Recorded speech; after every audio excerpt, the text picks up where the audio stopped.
విఘ్నేశ్వర షణ్ముఖ పార్వతీ సమేత పరమేశ్వరాయన్ మహా. రమాదేవి ఎస్ట్రోన్ వాస్తు ఛానల్ని వీక్షిస్తున్న ప్రేక్షకులకు స్వాగతం. సెప్టెంబర్ మాసంలో గ్రహ సంచారం ఈ విధంగా ఉంది.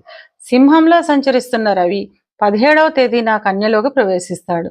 కన్యలో సంచరిస్తున్న కుజుడు 13వ తేదీన తులలోకి ప్రవేశిస్తాడు. సింహంలో సంచరిస్తున్న బుధుడు 15వ తేదీన కన్యలోకి ప్రవేశిస్తాడు. గురువు మిథునంలో సంచారం చేస్తున్నాడు. కర్కాటకంలో సంచరిస్తున్న శుక్రుడు 15వ తేదీన సింహంలోకి ప్రవేశిస్తాడు. శని మీనంలో వక్ర సంచారం చేస్తున్నాడు.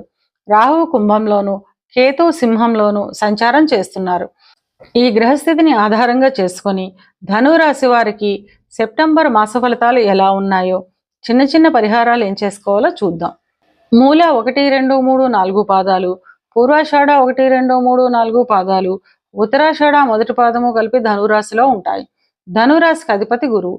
ధనురాశి వారికి మాసం చాలా యోగదాయకంగా ఉంటుంది. ధన ఆదాయం అధికంగా ఉంటుంది. ఇంటా బయట మీ మాటకు గుర్తింపు, మర్యాద లభిస్తుంది. కుటుంబ సభ్యులతో కలిసి ఆనందంగా ఆహ్లాదంగా గడుపుతారు. సంతానానికి సంబంధించిన ఉన్నతి ఉంటుంది.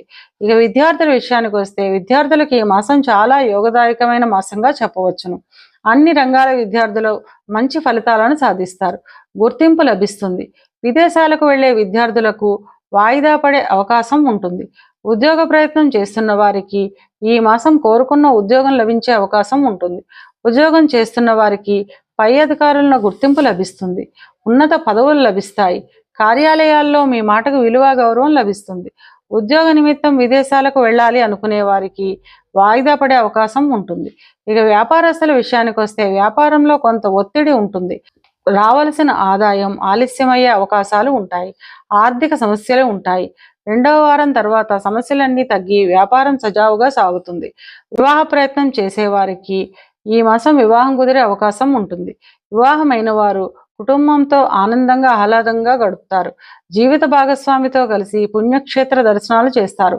ధార్మిక కార్యక్రమాల నిమిత్తం అధిక ధన వ్యయం ఉంటుంది. పుణ్యక్షేత్ర దర్శనాలను చేస్తారు. కొత్త పరిచయాలు ఏర్పడతాయి. ఈ పరిచయాలు భవిష్యత్తులో ఉపయోగకరంగా ఉంటాయి. 7వ తారీఖు రానున్న రాహుగ్రస్త సంపూర్ణ చంద్రగ్రహణం కూడా ధనురాశి వారికి రాజయోగాన్నే ఇస్తుంది. ఇవి కేవలం గోచార ఫలితాలు మాత్రమే. గోచార ఫలితాలు పూర్తిగా జన్మజాతక చక్రంపై ఆధారపడి పనిచేస్తాయి.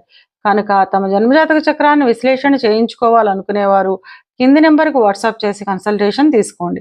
ధనురాశి వారు అనుకూలతను పెంచుకోవడానికి, ప్రతికూలతను తగ్గించుకోవడానికి దుర్గాదేవి ఆలయాన్ని సందర్శించడం ద్వారా అంతా మంచే జరుగుతుంది.